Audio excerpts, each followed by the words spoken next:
Nabigyan ko pala guys ng tulong guys. Medyo may kaidara na guys. Sa taas siya nagra-wrapping.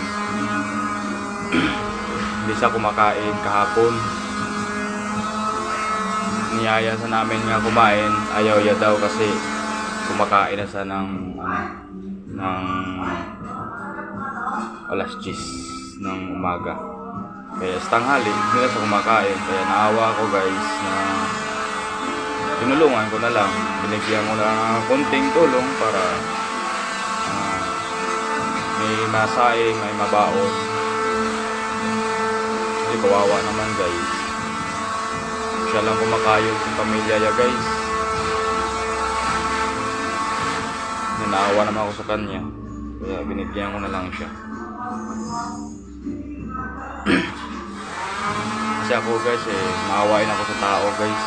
Pag makikita ko na ang tao na walang-wala, kaya bibigyan ko.